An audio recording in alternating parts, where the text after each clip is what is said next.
TN-TET paper 13/2023 afternoon session psychology. Tyler அவர்களின் கூற்றுப்படி அறிவுரை பகிர்தலின் குறிக்கோள் முடிவெடுத்தல். ஆக்க சோதனையில் எதற்கு அதிக முக்கியத்துவம் கொடுக்கப்படுகிறது? புதுமையானதும் வளைந்து கொடுப்பதும் தன்மை உண்மைத்துவம் கொண்டதற்கு. ஒரு முக்கிய தற்காப்பு நுட்பமுறை என்பது காரணம் கற்பித்தல். நினைவுகள் மற்றும் நினைவு செயல்கள் ஆகியவை நனவழி நினையாகும் என்பது உள்ளான நினைவு. செயலுக்கு முற்பட்ட நிலை என்பது பியாஜேயின் அறிவுத்திறன் வளர்ச்சி நிலைகளில் எந்த வயதினருக்குட்பட்டது? 2 முதல் 7 வயது வரை. உடல்சார் இயக்கம், இடப்பெயர்வு, முகபாவனை மாற்றம் ஆகியவை எவற்றுடன் தொடர்புடையவை? ஆடுதல். பிரதிபலிப்பு கோட்பாட்டில் பயிற்சி சோதனை நடத்தியவர் யாருன்னு தெரியல, ஸ்டார் கொடுத்துருந்தாங்க. என்னன்னு கண்டுபிடிச்சு கமெண்ட் பாக்ஸில் சொல்லுங்கள். அறிவியல் முறை ஆராய்ச்சியில் ஆராய்ச்சியாளர்கள் எந்த படிநிலையில் பொருத்தமான வடிவத்தை தேர்வு செய்கிறார்கள்? 2 மற்றும் 3ஆம் நிலை. நேர்காணல் நுட்பத்தின் டேஸ் முக்கிய பகுதியாக நுட்பத்தை நடத்திய நுட்பங்கள் எது? பரிசோதனை திட்டமைப்பு இல்லை. ஒரு குழு திட்டமைப்பு, கட்டுப்பாட்டு குழு திட்டமைப்பு, பல குழுக்கள் திட்டமைப்பு, நெறிமுறை குழு திட்டமைப்பு. Answer D. பிரச்சனைகளை தீர்க்கும் திறன் டேஸை சார்ந்தது. சிந்தித்தல் மற்றும் காரணப்படுத்தல். ஊக்கம் மிகுந்த சிறுகுழு நடத்திய ஆய்விற்கு தனது நேரத்தை அதிகமாக ஒப்படைத்தவர் யார்? குட்லிவின்.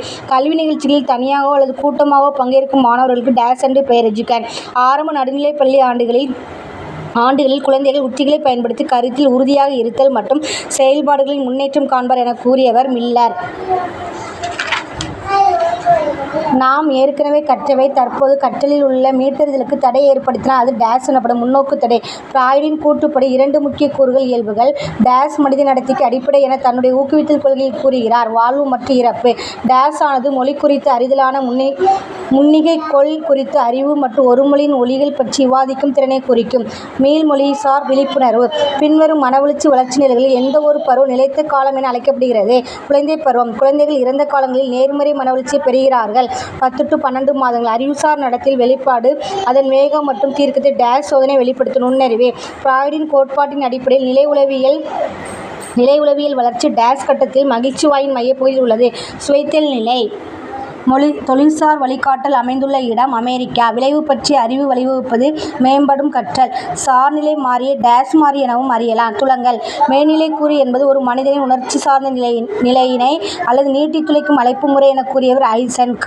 எந்த ஒரு வளர்ச்சி நிலை 6 to 12 ஆண்டுகள் வரையிலான காலகட்டத்தில் வருகிறது? பின் குழந்தை பருவம். கற்பனை இதை பொறுத்தது. கடந்த கால அனுபவம் மற்றும் கண்டுணர்தல்.